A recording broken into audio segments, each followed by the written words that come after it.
Yesterday, the president held a Cinco de Mayo reception in the White House Rose Garden, celebrating the contributions of Hispanic Americans, touting the close relationship between Mexico and the U.S.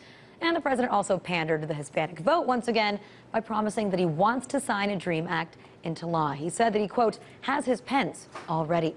But how much longer can the estimated 1 million dreamers out there looking for a path for citizenship wait? Republican Senator Marco Rubio is pushing for his own version of the DREAM Act, and for those whose families or friends are being deported now, it's actually not looking so bad. So how is this fight going to carry out into the general election? Joining me to discuss it is Axel Caballero, founder and producer of Cuéntame, a brave new foundation project.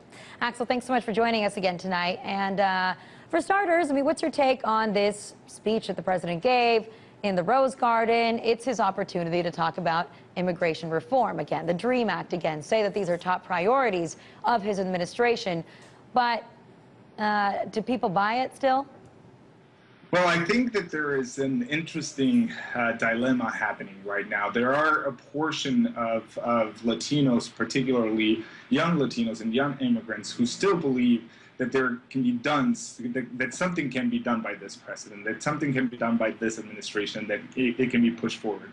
Now, another segment believes that they have been let down, that there hasn't been enough push, that the last round, particularly with the DREAM Act, was a failed or missed opportunity, and that more should have been done to really rally the votes around it, and we got closer than ever before.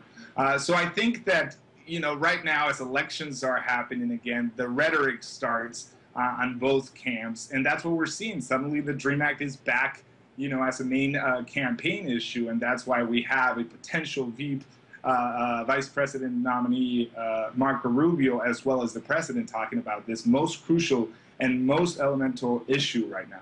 Well, so tell me about Marco Rubio's version of the DREAM Act. So far, the Obama administration and his advisors have all come out calling it half-cooked, I believe was the term. You know, they don't like it, and they're trying to tell people that it definitely doesn't do enough. Well, there's two main problems. The first one is that it's still very vague. So we can't really dive into what this actually is without a concrete proposal. It is a stump speech per se. It is, some say that is just, you know, political pandering again, and that is just an issue that he's trying to smooth or soothe or burnish his Latino credentials, that is Senator Marco Rubio. That's the first issue, that until we have a concrete proposal, we need to kind of step back and see first what is it that this DREAM Act. Now, the second part, at least from what we've heard, it doesn't seem too much of a dream. It seems more as a nightmare act. Why? Because it, you know, while it does offer some immediate relief, it does not create a really strong and comprehensive approach to a much needed issue and solution. We have close to 1.2 million dreamers in this country. They require the utmost attention and offering that they need to have a particularly legal status in this country. What this proposal does is not a legal status, it's like a limbo. It creates some other universe, some other sphere where these group of individuals will live. And if there is an acknowledgement that something needs to be done, as mentioned by Senator Marco Rubio, why did the DREAM Act didn't pass before? Why is this proposal being confronted now during an electoral season? No, that's a very good point, right? And at the same time, you have Mitt Romney, who's, I guess you could say, the presumptive GOP nominee for president, who says that self-deportation is a great policy and they should go with that. And you have John Boehner, who's already said that he finds it very difficult to think that Rubio's plan would even have any chance of passing before the election hits. So it does seem kind of like a dream, I guess you could say. But have you actually spoken to anybody that's warming at least to this idea of Marco Rubio's DREAM Act because they think that maybe there's some action that might happen sooner? You know, Jefferson Morley, who's a guest here on my show, often he wrote about this in Salon, and he spoke with some people that pointed to the fact that they have friends, they have family members that have been deported. The Obama administration has been deporting 400,000 people a year, and so for them, they feel like Marco Rubio is being more authentic. Well, that's essentially one of the issues, right? It seems to give some false expectations and false hopes. It seems more of the same, more rhetoric. It is not that long ago, in fact, it's a year and a half ago or 2 years, when he declared that he absolutely would not support any DREAM Act legislation. Candidate Romney has said that he would not support any DREAM Act legislation. So suddenly they see the numbers, the Latino numbers, pretty dismal for the Republican ticket. And they see a need to burnish those Latino credentials. So they start talking about this potential DREAM Act.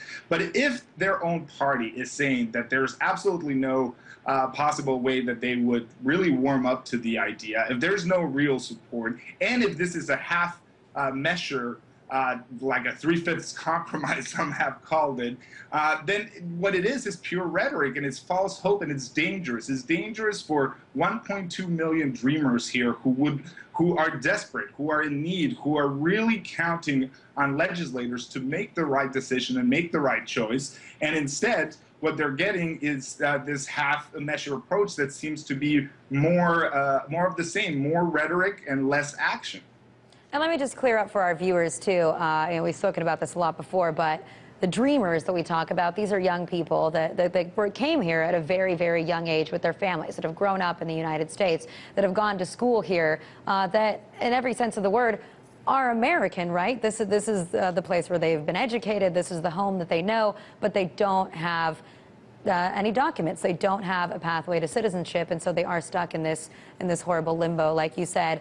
So I'm curious to hear what your guess is in terms of the Hispanic vote 2012, because we saw in the midterm elections in 2010 that the Hispanic population didn't really come out in that strong in numbers.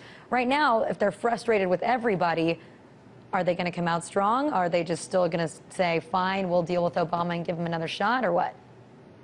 I believe they're going to come out stronger than ever before. Not only the DREAM issue, but we have the case in Arizona in the Supreme Court upcoming decision. We have consistent bashing of our immigrant communities in the airwaves. We have a whole slew of issues that is not isolated only to two-party candidates, but it is really a measure of the power that the Latino community has here. And I believe that these issues, along with obviously the current economic climate, is really going to push Latinos to really have a hard look and really study the proposals. Now, who they're going to go for, there's polls out there that kind of already tell that story. But I think it's not going to be a personality contest for the Latino community. It's going to be an issue-driven contest, and things like this, like the Nightmare Act that Senator Rubio is proposing, are not helping the situation because they confuse the electorate. He's only trying to burnish credentials, and that is essentially what's going to be the problem throughout the campaign. Latinos will get organized, Latinos will get educated, and they will go out and vote. All right, Axel, well, thanks for filling us in tonight, and I'm sure we'll be catching up a lot before November. Thanks. Thank you so much for having me on.